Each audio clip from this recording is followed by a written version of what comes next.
forecast calling for more of the same of what we're seeing right now, a steady coat of fresh snow here at First Energy Stadium in downtown Cleveland. The folks here in Cleveland, even though all the down years, have never stopped supporting their hometown guy. And look at this, right away a loose football, and it's picked up by the Ravens. And he will score. Touchdown, Baltimore. A big play there, taking it in. And the Ravens have taken the early lead. Well, these may be an adventure this afternoon, but this one is good.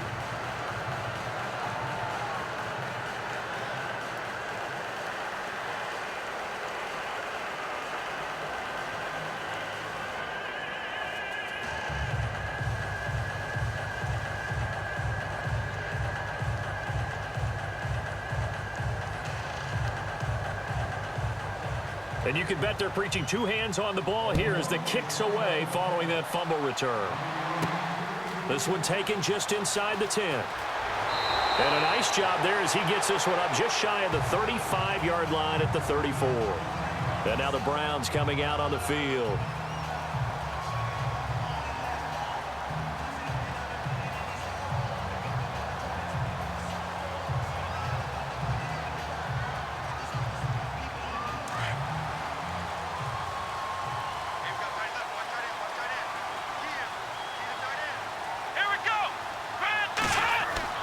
They go play action here on first down.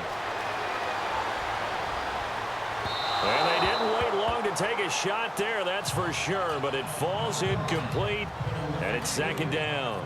Jarvis Landry, the intended receiver, and that'll bring up second down.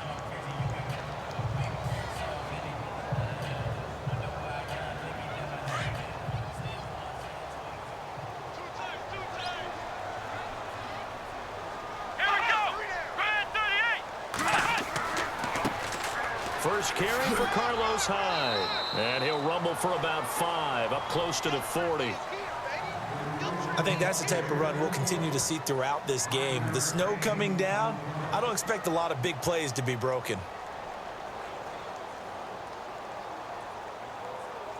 Third play here, this opening drive, as they're up against a 3rd and 5.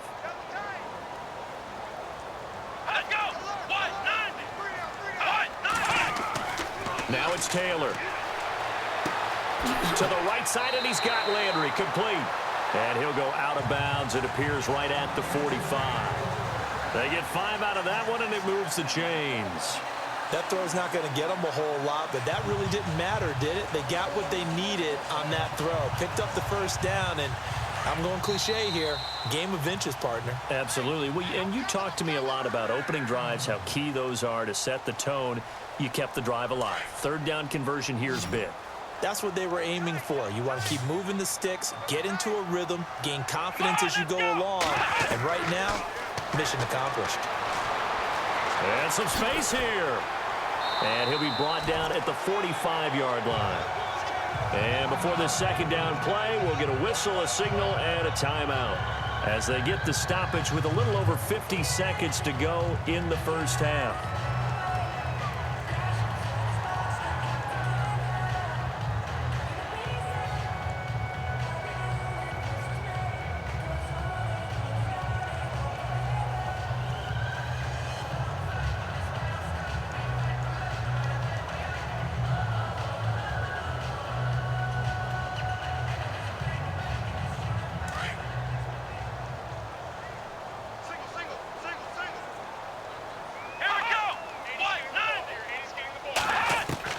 On second down, Taylor.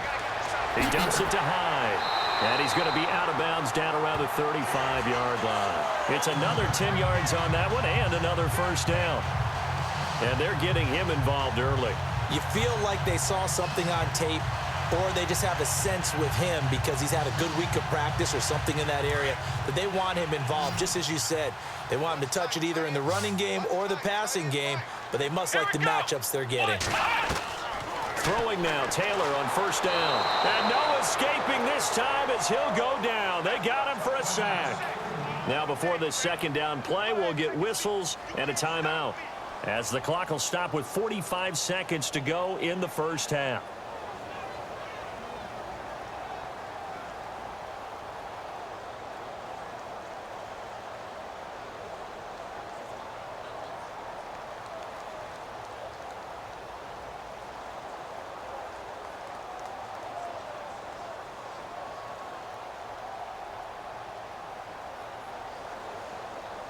And here comes play number 6 on this drive.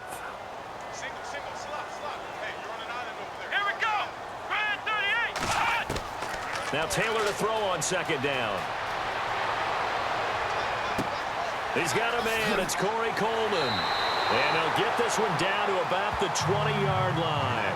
The Browns passing game finding its stride. They've got another first down. In recent years, the slot receivers really gained stature in the NFL because they can do so many things. Yes, they can line up wide like your normal wide receiver, but to have that kind of courage and toughness to run routes in the middle of the field and become dependable targets for their quarterbacks and move the sticks, those guys are worth their weight in gold. From the red zone now, here's Taylor on first down. That's caught. It's Coleman. And he'll take it into the end zone for a Browns touchdown. Corey Coleman in the final seconds of the first half. And the Browns are within an extra point of tying this thing up. Zane Gonzalez on for the extra point. It's good, and we're all tied at 7 apiece.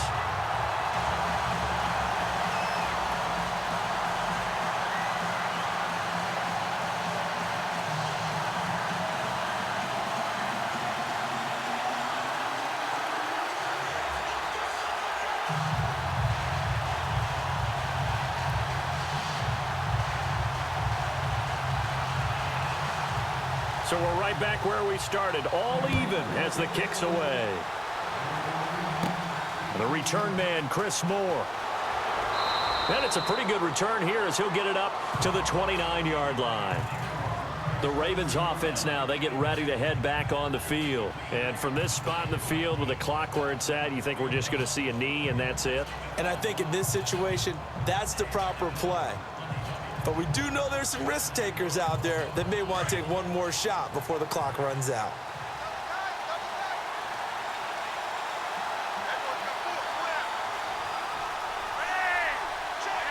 And we will likely not see another play here as they take the knee and head into the intermission all tied. So thanks to the late touchdown, it's a time ball game here heading to break. As we'll send you down to Orlando where Larry Ridley has our EA Sports halftime report. Larry, this will be taped. Now a hit and a loose football.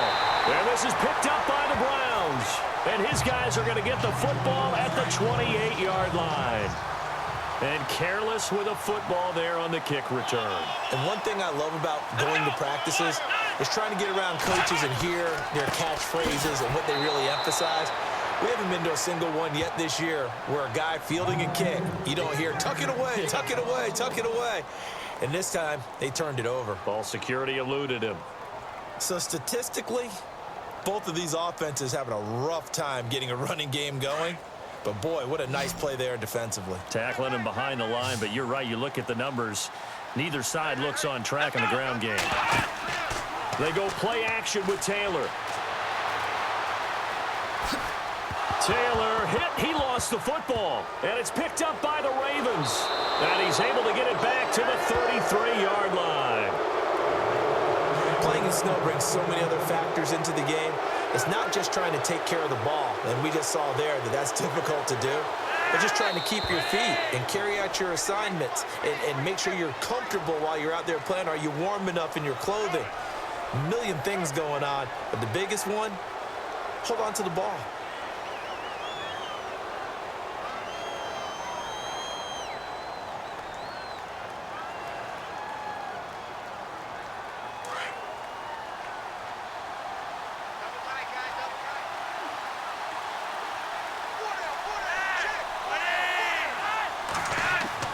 Now Flacco.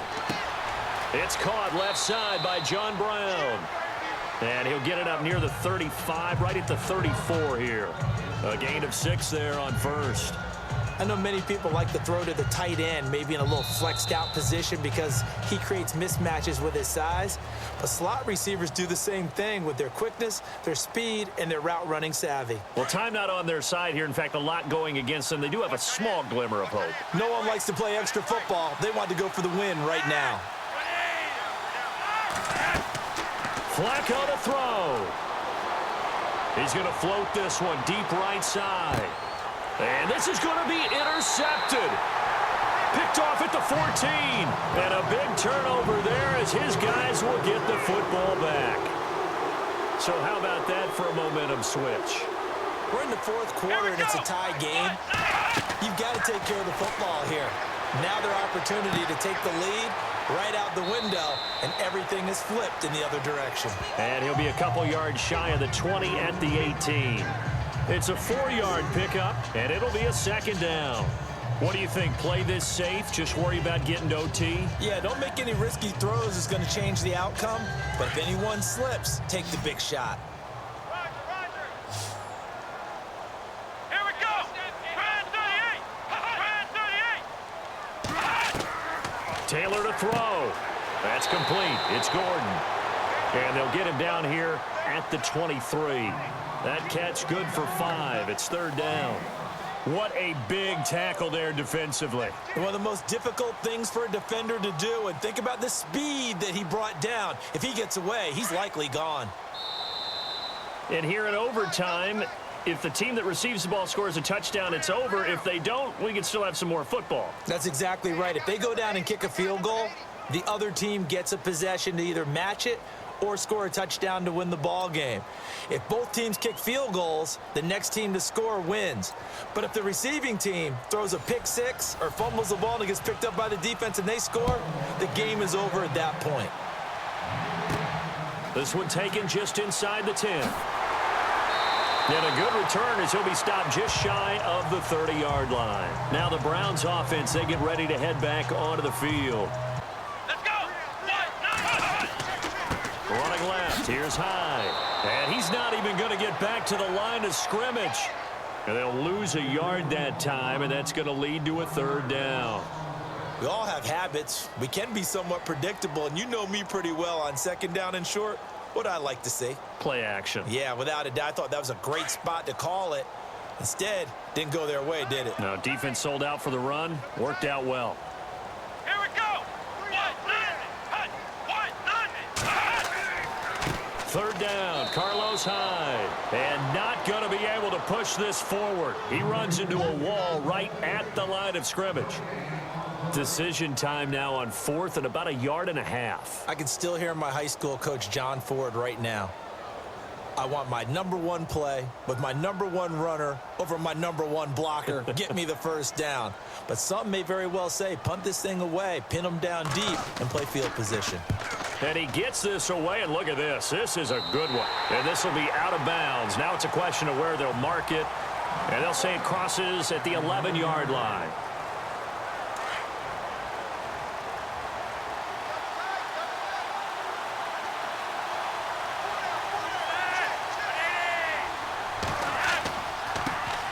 Here's the first carry for Alex Collins.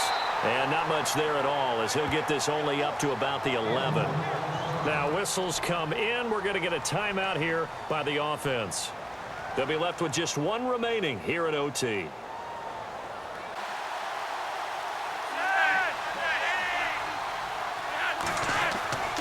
On second down, Collins.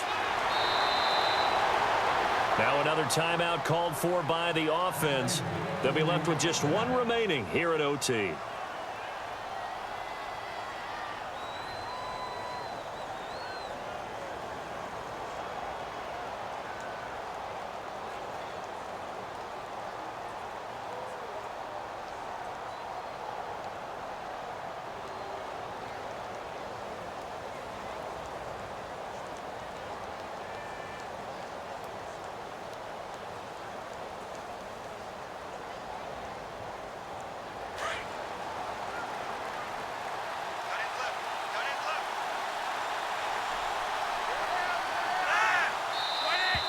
And now whistles and a flag, and I think we got a jump here. And he got a little aggressive too early. And he did, wanting that quick takeoff as the ball was snapped, but I think sometimes those big guys on offense, they're pretty cagey too, right? They make those little sudden moves or those little subtle moves that get you to jump.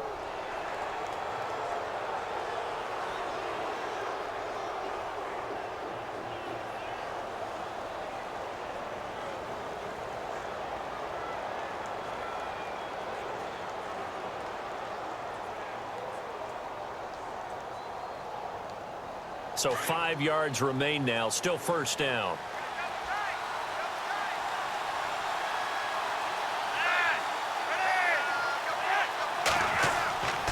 They go again with Collins. And this time not quite to the 30. It'll be down at the 31-yard line. And 5 yards on the play there as the drive will continue. I think they like this drive a little bit better there, partner. Running game helping out, picking up some of the slack. Because remember the last drive, they went 3 and out.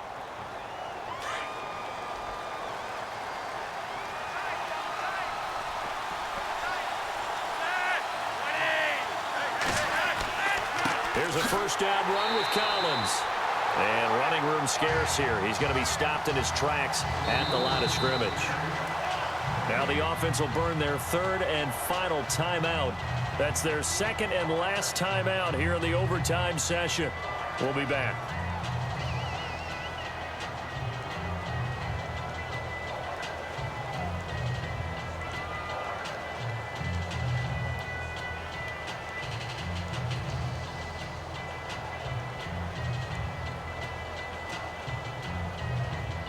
So it's up now to one of the most accurate kickers in NFL history, Justin Tucker.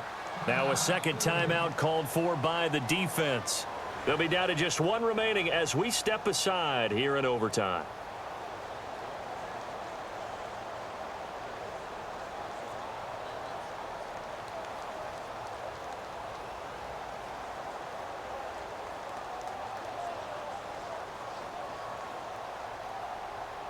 So it's up now to one of the most accurate kickers in NFL history, Justin Tucker. This to win it in overtime.